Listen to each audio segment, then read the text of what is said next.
क्या उत्तर? आस्था परिवार की ये प्रेस वार्ता, जैसा कि आप जानते हैं कि आस्था परिवार 29 वर्षों से शिव भक्त कांवड़ियों के लिए महाशिवरात्रि के पावन पर्व पर अपना कैंप लगाता है। शिव भक्त कांवड़ियों को बाराती स्वरूप मान करके, जैसे अपने परिवारों में विवाह का कार्यक्रम होता है और उसमें स्टॉल्स लगते हैं, ऐसे ही आयोजन भगवान शिव के भक्त और उनके बारातियों के लिए कांवड़िया कैंप के रूप में 2 दिवसीय कार्यक्रम अभी 13-14 को महाशिवरात्रि पर 29वां विशाल भंडारे के रूप में आस्था परिवार ने किया। विगत 8 वर्षों से हमने इसके अंदर एक नया आयाम जोड़ा, जो कि निम्न आय वर्ग की कन्याओं के विवाह का आयोजन था। 2019 से लगातार आस्था परिवार इस कार्यक्रम को करता आ रहा है। प्रत्येक वर्ष 25 जोड़ों का आयोजन इसके माध्यम से किया जाता है। इस वर्ष भी ये आयोजन 21 फरवरी 2026 को दिन शनिवार को अपराह्न 12 बजे पराग डेयरी परिसर में किया जाएगा। मुझे बताते समय बड़ा हर्ष होता है कि आस्था एकमात्र संस्था है जो सरकार के संग मिलकर के इस विषय पर काम करती है और अपने सभी जोड़ों को माननीय मुख्यमंत्री सामूहिक कन्या विवाह योजना का लाभ दिलाते हुए 1-1 लाख रुपए का लाभ सरकार की ओर से प्रत्येक जोड़े को दिलाती है और लगभग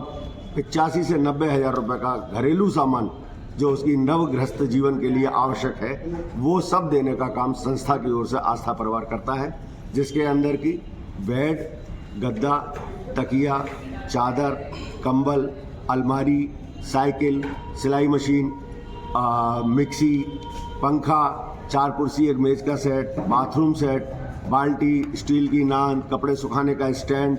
12-12 हैंगर और आपका जो है आदि आदि सब सामान, ये सब देने का काम संस्था करती है। साथ ही 5 जोड़ी बेटी के, 2 जोड़ी बेटे के कपड़े,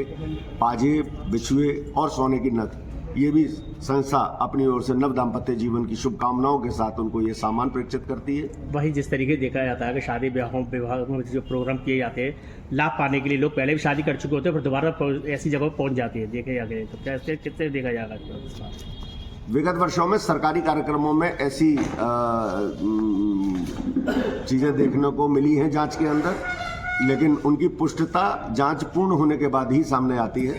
जिसकी कि अभी तक किसी मीडिया के पास में भी मैं समझता हूं कि कोई पुष्टि नहीं है। हाँ, जांच में ऐसा पाया गया था, उनकी जांच हुई है, लेकिन परिणाम क्या हुए न मुझे मालूम है न किसी और को मालूम है। हाँ, ऐसी भ्रांतियां पहले हो जाती थी, इसीलिए अब सरकार ने बायोमेट्रिक सेवा शुरू करी है कि कोई भी जोड़ा, कोई भी सामाजिक हो या मतलब जिनके संग काम करती है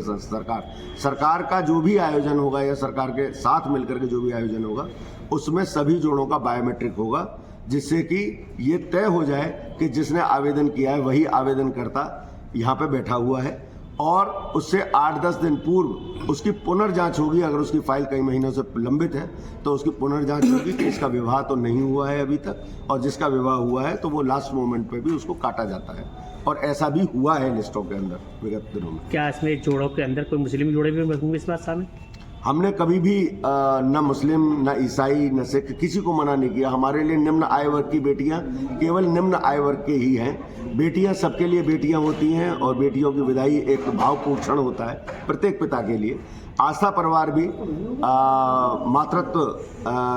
देते हुए सभी जोड़ों का ऐसा ही स्वागत करना चाहती है, लेकिन ये चूंकि महाशिवरात्रि के पावन पर्व जिसमें मां पार्वती और भगवान भोलेनाथ का विवाह हुआ है, उस विवाह के आयोजन के उपलक्ष्य में संस्था ये कार्यक्रम कराती है, तो मेरा नम्र निवेदन सभी से है, कोई भी इसके अंदर हिस्सा ले सकता है, लेकिन जो विवाह का पद्धति होगी वो सनातन ही होगी। जैसे शिव पार्वती जी का विवाह हुआ था उसी पद्धति पर जो भी आना चाहता है संस्था उसका स्वागत करती है, हृदय से आभार व्यक्त। सरकार के द्वारा विवाह जो कराए जाते हैं उसमें मुस्लिम जोड़े भी होती है? सरकार द्वारा तो सभी